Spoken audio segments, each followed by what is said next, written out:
nightmares in my head, I fear that the thoughts build up until I can't hear. Hello everybody, welcome back. Today, I'll be starting on my Halloween costume for 2023. So every year, me and my bestie always put together a Halloween party and we always make it themed.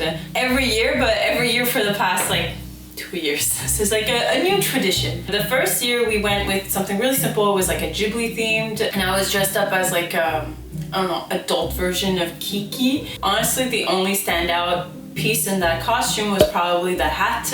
Otherwise, last year was obscure video game characters. It was actually more like obscure nostalgic characters, specifically from video games. It was really fun to see what people would come up with and what they would dress up as. Obviously, every year we keep the theme a bit lenient. I don't want people to stress about this. I just want them to put on something and have fun. This year's theme is This is Cursed. It's a bit of a loose theme, but I'm really excited to see what people come up with.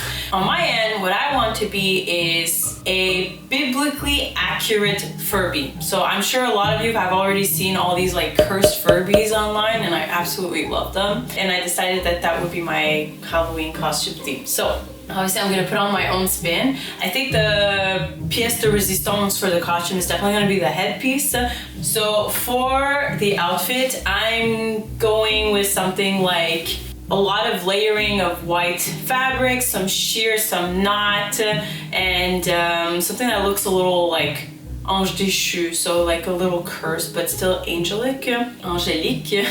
I did not want to build a dress from scratch, so I went to the secondhand store and bought some kind of base to work with. I have meters upon meters of white see-through fabric. I'm gonna use that and kind of start layering. I also got this shawl from the secondhand store. I also bought a bunch of fun little trinkets. This one here, which is like a ribbon with some pins in between. Honestly, that alone looks pretty cursed. I bought this kind of trim. And I bought these really weird buttons and they're really cute, but they almost look like they've had blood spilled on them, and I thought that was kind of neat. I'm just gonna take everything, play around, and see how it turns out. And hopefully by the end of the day, we'll have some kind of an outfit. So yeah, let's get started. Okay, so first things first, I'm gonna start by steaming out all the wrinkles in my base dress, because it's better to work with a clean and simple canvas than trying to iron out or steam this out later after I've put on so many layers on top. Hello, Timo. The first piece I'm gonna sew to my base using all that see-through sheer fabric that I showcased before is kind of like a huge rectangular underskirt layer. Honestly, I think I had close to 4 to 5 meters in length, and I'm just gathering everything so that it can fit to the waist of the dress. I'm turning my dress inside out so I can pin that layer onto the dress around the waist and then sew everything with the machine. This is the only piece of the dress that I actually bothered to sew with the machine. The rest of it will be sewn by hand. Once I have that skirt piece pinned on, I'm gonna do any adjustment with the gathering as needed. So if it was a little bit too loose, I'm gonna tighten it, and I'm gonna make sure to distribute the pleats as evenly throughout the waist as possible.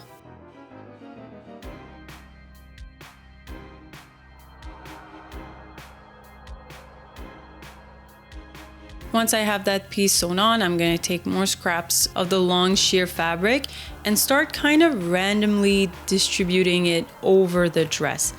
Honestly, I'm being as creative and playful as I want here. I'm gathering it in some sections, I'm leaving it loose in others. The whole point is it kind of needs to look like it's haphazard, so we don't want to overdo it with having it looking too clean or too pristine. It's not quite the goal here. As mentioned earlier, I didn't bother sewing this with the machine. I just needed to hold there. I don't need it to be extremely durable. So I'm sewing everything by hand just because it's easier than trying to bring this mess of fabric to my sewing machine and sewing it in place. Once I have all my pieces sewn on, I'm gonna go at the hem and I'm gonna kind of haphazardly cut off the hem. Again, I'm trying to make it look layered and a little grungy, so all feels for this. I'm just going with vibes and feels. If it doesn't turn out good, well, so be it. I'll just keep cutting and adjusting. Okay, let's do a quick update. So, as you've seen, I've started layering a lot of fabrics on top of the dress to create like a bit of a ragly, ethereal feel. So I also had bought this sweater, which I already kind of started cutting up because I want to keep as much of the sleeves and whatnot as visible as possible. So I was thinking like, okay, how do we want to do this? So I think I'm going to sew this down, so ignore that. But I want to put this like kind of like this high up enough. I don't really want to show a lot of neck. It's not meant to be like a sexy costume, but it creates a lot of poof at the back. So I think I'm going to come put an elastic here to kind of keep everything here nice and bunched up. And then I have this really cool piece that I bought that I think I'm going to come and sew underneath, and it's going to create like all this like poofiness and like fur-like quality. It's kind of what I'm trying to go for. But I was also thinking like I bought this really cool thing, so I think I'm going to sew some in place like right here. Gonna give like a bit of a little, I find a bit of a gory detail, but also create a bit of lighter highlight white on the dress. But that's where we're at, so we're gonna keep at it and see how it goes. So since the back of the shawl was kind of loose and I needed to make it a bit tighter, I used an elastic around the neckline. Essentially the elastic is smaller than the area, so by pulling the elastic, I'm shrinking that area to the length of the elastic to make it a bit more tight and snug around the neck. I then pinned all of my tassels or ruffles around the lower hem of the shawl, which I was later going to all sew in by hand. I'm also gonna pin in all my other little details like the ribbon with the pins in between, and I'm pinning everything in place before sewing it. In this case, I actually did use my sewing machine and I used a zigzag stitch to really try to lock the knit in place, because after I was done sewing it in place, I cut out that section in between the ribbons to make it look like the whole thing was holding just by the pins.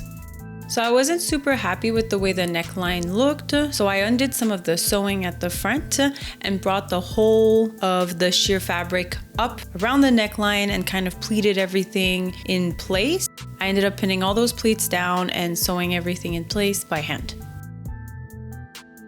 I also decided to use some scraps from the shawl and adding more to make it look again a little rapiécé. I always forget how to say this in English, but like kind of pieced together. Yeah, that's the word, just to make it look more raggedy and cursed.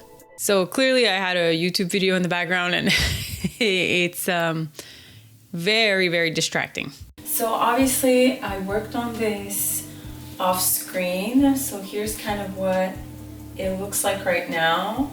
I did finish all the hand sewing, everything. I think my outfit is pretty much done with the exception of one thing, which is I have like these buttons that I want to randomly sew throughout this piece.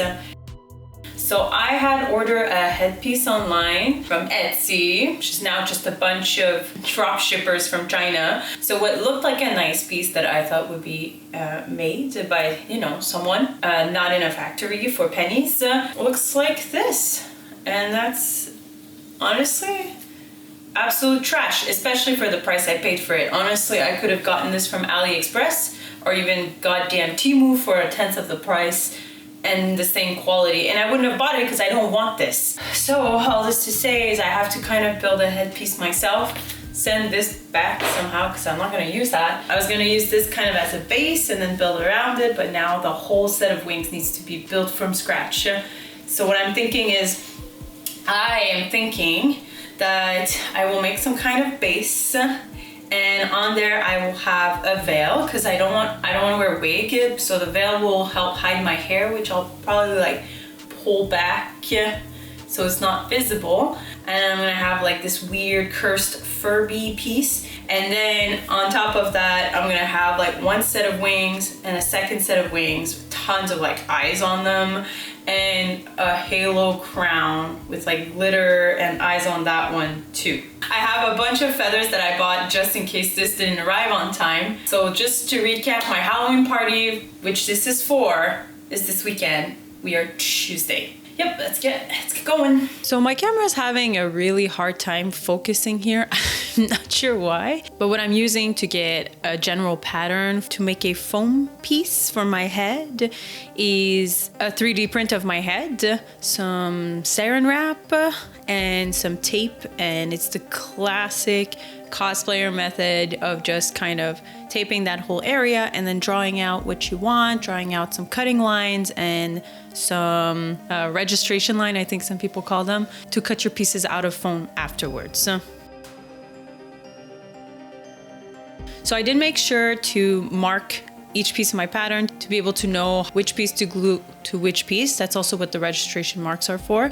And I did this off camera, but I did use like a barge cement to glue everything together and essentially make like a headpiece. And then also off camera, I went ahead and glued some veil pieces into place to hide that base.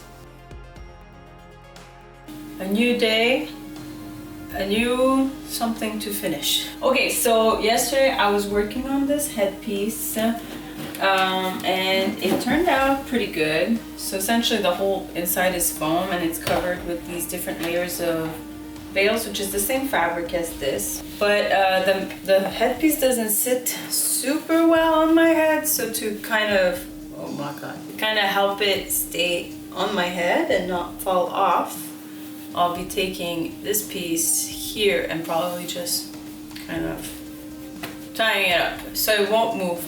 And the point is, this is super secure on my head, so I can go ahead and put a pair of wings on it, as well as like a weird little halo, and like a little crown piece is just like the Furby's face plate. So yeah, so that's where I'm at. So today I think I would like to, I'm gonna sand a little bit of the face plates, but I won't be showing much of that today. So in the meantime, I'm gonna work on the wings. So the wings, I'm gonna do like, I think a base shape. Yes, a base shape. I'm gonna test it out like with paper to see if I like the way it looks. And then based on that, I'm gonna do a little shape out of foam. And I think I'm gonna put wire in between two layers of foam. Then glue a bunch of feathers. Let's take this off before I stain it with my hair.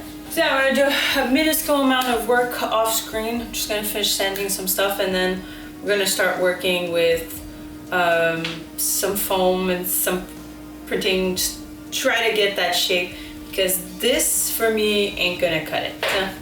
So yeah, let's get it done. So online I found this pretty convenient wing shape drawing, and you can really see all the feathers and the shape of each feather, which is really good. I didn't like the initial size, so I went ahead and printed a bigger one, and this time I really liked the size of it. I thought it was pretty perfect. Let's see, I think I would want it to look, yes. I'm sorry, there's some ASMR in the background, but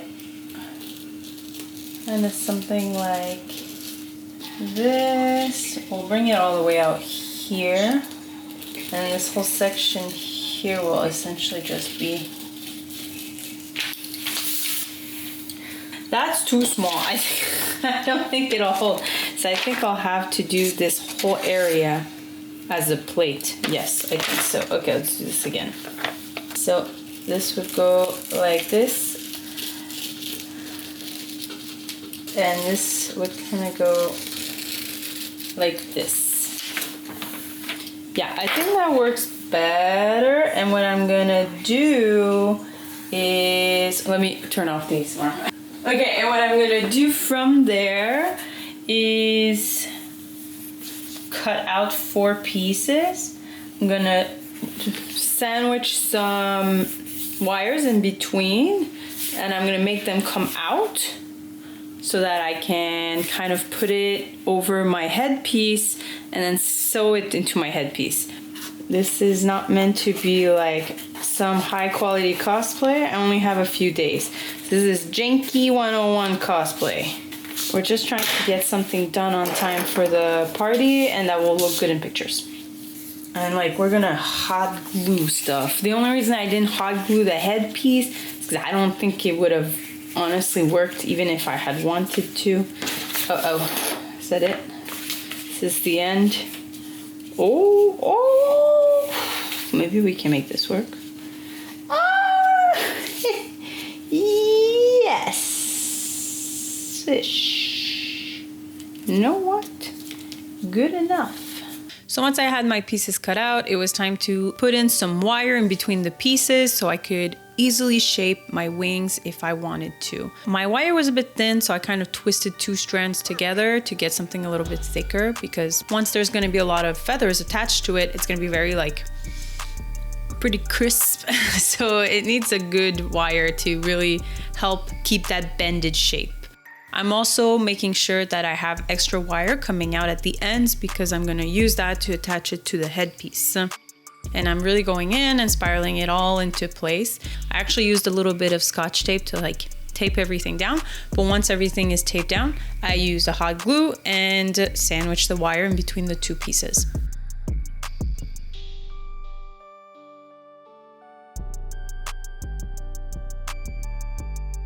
Okay, so this part, in my opinion, is my favorite.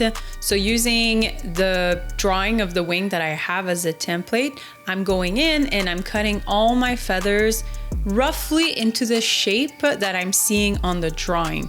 This is to keep everything kind of in the same shape because the feathers are randomized. Also always in the same like proper length. And I'm also gonna use that template to position them onto my foam piece and glue them into place. So I did a little bit of a 1-2 skip a few here, but here's what one wing looks like when it's done. I'm gonna go into a little bit more detail shortly to show you how I kind of finished it with the fur. But for the feathers themselves, it's really just using the drawing as a reference, as a template. And you can see that the original drawing had 3 layers of feathers. I just went in with 2. And the third one is kind of just the very long fur that kind of blends into the feathers. And I've decided that I had my little eyes that I bought that I'm gonna come in and glue and partially sew to the fur. So, yesterday I managed to get one wing done. Honestly, I think it looks dope, but it's not fully done. Like, I put a bunch of googly eyes on it and I'm thinking I kind of like the added googly eyes. My place is an absolute mess. It's terrible. As you can see, that's my wing. I think it looks amazing, and I think the added googly eyes do look great. They're not glued in right now, but I think I will glue them in because I think it looks really cool. So, but yeah, I like the added googly eyes, and I also used some fur to kind of finish up the top part. I did kind of go 1-2, skip a few, and just finished it and never filmed again. So I'll try to go over kind of a little bit more of what I did today when I do the second wing. Today, we're gonna attempt to finish the full costume, or almost the full costume. The one piece I can't finish for sure is the faceplate. It's because I usually use XTC 3D to finish it, but I don't think it needs to be that neat. So maybe instead of using XTC 3D today, I will use gesso. I'll use a few layers of it and then sand it down at the end and move on to do the rest. So I can finish everything today. You know what? That's gonna be the goal. So I think next I'm gonna finish my second wing. I think I'd like to do a second pair of wings in the back that is like lower, so you really get like 2 sets of wings, which I think is more biblically accurate angel-ish. I'm giving myself like easy 10 hours to do this, so I think it'll be okay. So yeah, let's get started. So to finish up my wings from where we last kind of left them, so imagine I've just finished putting on all my feathers and now it's time to put on the fur. I'm gonna cut out some rectangular shapes of fur that I know fit the surface but are a bit bigger, and then I'll kind of cut them to shape. So to cut fur, you can either use like a box cutting knife, or you can use your scissors, but you want to go from the back and you want to try to be careful not to cut through the fur and only through the fiber at the back, like the woven fiber at the back. So I'm coming back to my little glue station here, but I'm gonna get a rough idea of how I want to position my fur piece. And then using my glue, I'm gonna start gluing the piece into place.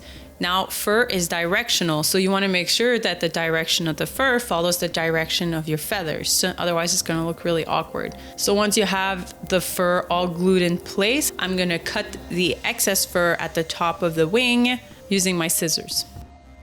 Now, we don't want to leave the back of the wing looking like foam, so I'm going to use some of my spare feathers, and I'm going to go ahead and lay them kind of in the same position as I'd laid them in the front, except this time I'm not gonna bother like shaping them since they're gonna be glued at a higher altitude.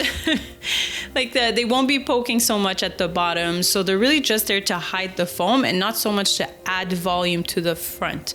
So I didn't bother cutting them or shaping them. I'm only positioning them in a way that kind of mimics the shaping at the front.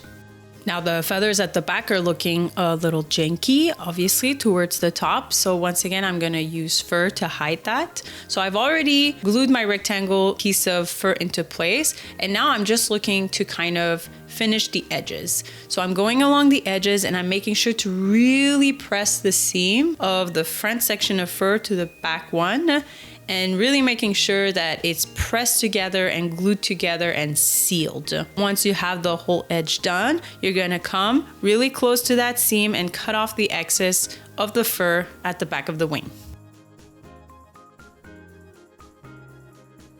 Fur piece aside, we need to start prepping everything to make the halo crown piece that's gonna go in between the two wing sections. So I'm using like brochette sticks here, like just really long brochette sticks that are meant for barbecue. I'm laying them out and I'm using removable frog tape to kind of position them in place. Like I'm kind of taping them in place and then adding another section of tape behind so that they can be hung up afterwards for an easier spray painting job. Afterwards, I took them outside and kind of taped them to objects that were outside. And then I gave me like a 360-degree access to the sticks so I could do the whole painting in one go. Now, from my personal observations on Pinterest, what makes for a nice crown is a slight variety in length. So obviously there's like a center stick that is the longest, and then in between each long stick, there is a shorter one. But as you keep going towards the outside, they get increasingly shorter from their previous one. So the second longest one becomes just a little bit shorter, and then the third longest one becomes just a little bit shorter from the second one, so on and so forth.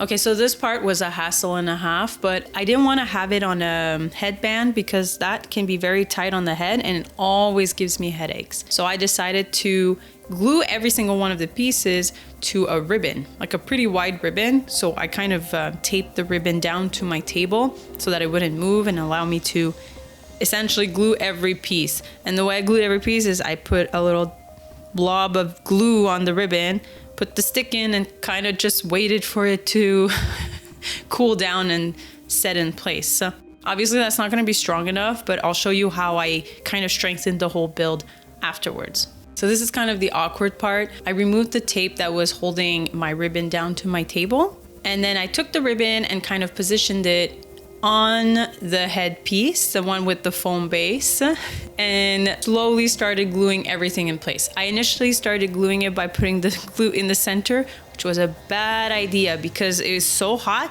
that it made the initial glue that's holding the stick in place melt and the sticks fall. No good. So what I would suggest is putting glue on the ends when there's no stick, and then trying to glue only the edges, the outer edges of the ribbon, so that that new glue doesn't come in contact with the old glue and therefore doesn't melt your sticks out of place. Now that's still not strong enough to hold those sticks in place, so that's why I did the next step. So to really hold all those sticks in place and not have them go all janky in all kinds of direction, like you can see here, I'm using another ribbon, this time gold, just because I thought it would be nicer. And I'm kind of gluing it on the lower edge of all the sticks. And I'm gonna do this on one side. So I'm gonna go in on one side all throughout with my ribbon and then kind of loop back and do it on the back side of all the sticks. And this really helps keep everything in place.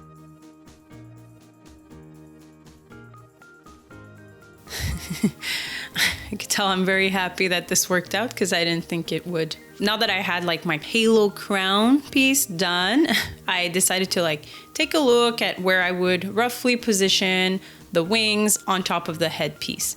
Once I had kind of settled on how they would be positioned, both the front section and the back section, I went ahead and kind of used that wire extension to lock them together, but I also did go ahead and hot glue the back, like the underside of the wing into place.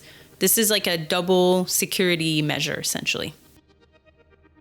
So you can see a lot of the wires in between the wings, but that doesn't matter because I'm gonna go ahead and hide that with some fur and some more sheer fabric. I went and got some eyes printed to do the faceplate, which are gonna go in here, and I'm thinking like, I'll add some googly eyes in this area. And I did receive my cabochon. They're smaller than I thought, but they'll still work.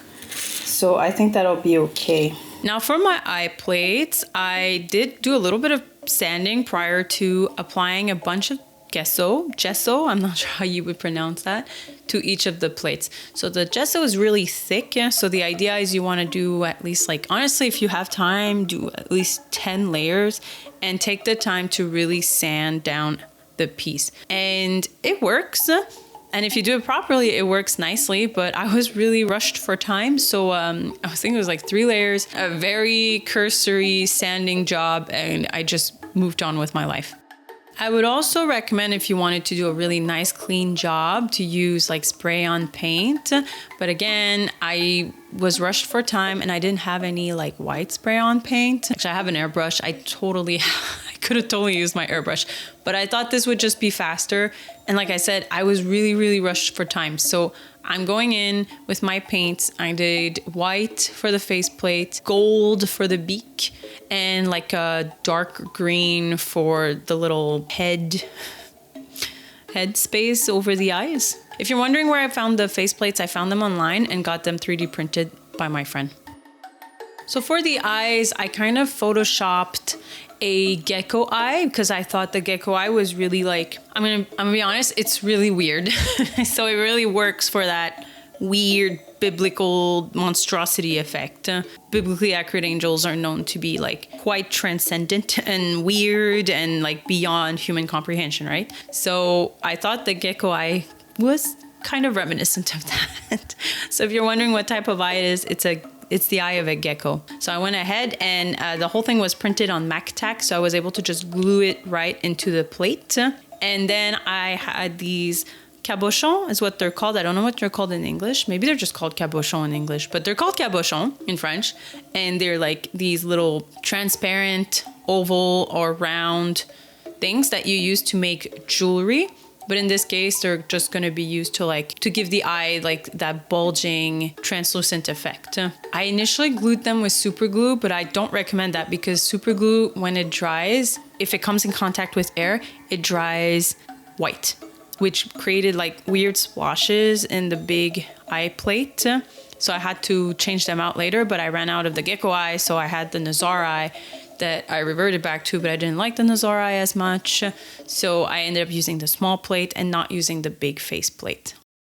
All right, it's almost 9, but I've finished my face plates, I think. Fortunately, I kind of messed up the first time. The super glue created like weird white inside and it looked terrible, but I didn't have enough of this eye anymore. So I had to replace this one with this eye, which matches like these eyes. So I guess it's not too bad. There's a bit of a bubble in this one. It's not perfect, but you know, it's a Halloween costume. So I just need to like maybe varnish it, but I'm gonna let everything dry first. And And yes, I put some googly eyes at the top. So this is essentially, I'm going to put some fur to back it up, but it's essentially going to go like right here. So what I'm going to do for now is while this dries up, I have a bunch of eyes and glitter that goes on my crown. So I'm going to try to put all this with my E6000 fabric fuse, which is usually what I use for this. And then hopefully tomorrow this will be dry, quick varnish, 2 coats, and then just a little piece of fur. And at the back, to hide this, I might put just one more piece of veil. And I think we'll be done after that. And the fur, it will hide this piece.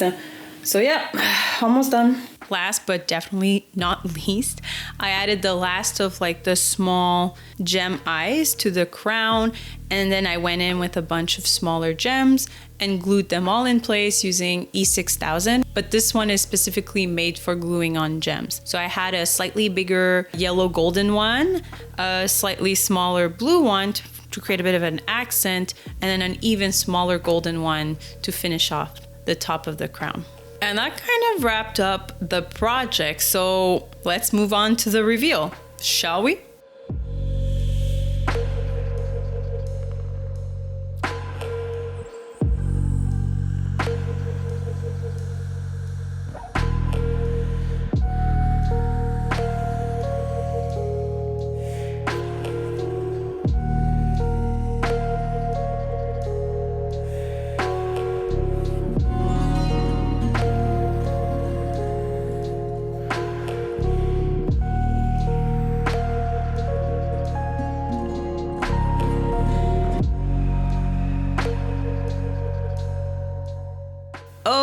Okay, so full transparency here, at the party itself, I did not bother wearing the shawl at all. Even in the photos and in the reveal videos, I wasn't wearing my shawl. I actually ended up thinking that it wasn't necessary and the whole thing looked more soft and angelic without it. But when giving out candy, which is gonna be the day the video is released, I will be wearing the shawl because where I'm at, it's really, really cold. I think the shawl at that point is really gonna come in handy, and I still think it looks really good with the overall piece. So yeah, I think that wraps up today's video. If you like this kind of content, as always, give it a big thumbs up and make sure to subscribe. If you'd like to support my work, you can find me on Ko-fi. That's also where I post most of my photos uncropped. Otherwise, you can also see my stuff on Instagram, and I share some fun stories and work in progress and stuff for commissions there that you won't really see here. That wraps up today's video. I hope it was a good one, and until next time, have a good life. Bye.